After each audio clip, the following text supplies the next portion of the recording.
Welcome back to the NCSA, coming to you from the Maldives. Our overarching mission is making humans the strongest link in cybersecurity.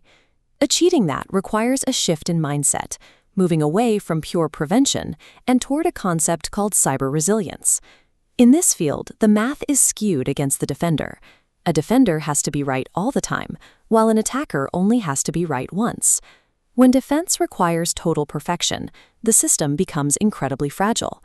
A single error can thread through every layer of protection to reach your most sensitive data. Even an unlimited security budget loses its value if a single point of failure can still compromise the entire operation.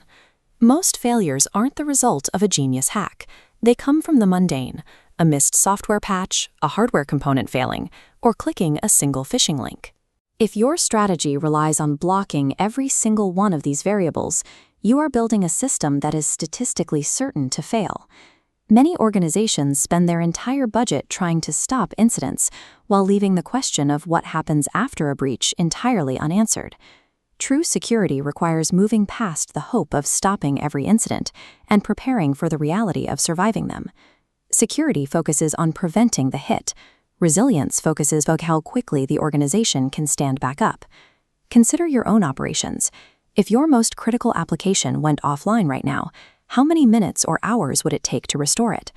At what point does downtime stop being an inconvenience and start causing permanent damage to the business? If a server fails, how many hours of data can you actually afford to lose forever?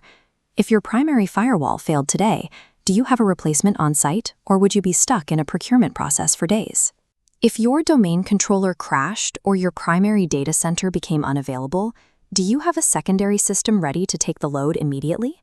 These questions determine whether a company survives a crisis. Discovering these answers for the first time during an active attack is a fatal management error.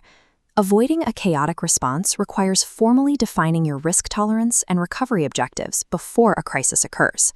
Frameworks like NIST and ISO 27001 provide the structured blueprints needed to organize this planning. The NIST framework identifies 5 core functions: identify, protect, detect, respond, and recover. Most organizations overinvest in the first 2 categories, identification and protection, while leaving detection, response, and recovery dangerously underfunded. Without this structure, cybersecurity remains reactive. Priorities shift based on the latest headline rather than a calculated strategy. Adopting a framework provides a repeatable process for moving an organization from ad hoc reactions to a planned, survivable state.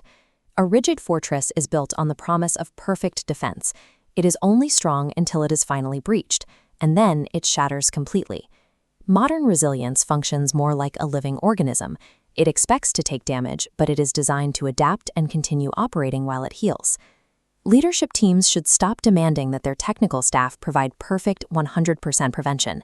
Instead, the definitive question for any leader is, if our most critical service fails today, how quickly can we bring it back, and have we proven that we can? Addressing these uncomfortable realities today is the necessary first step in making humans the strongest link in cyber defense.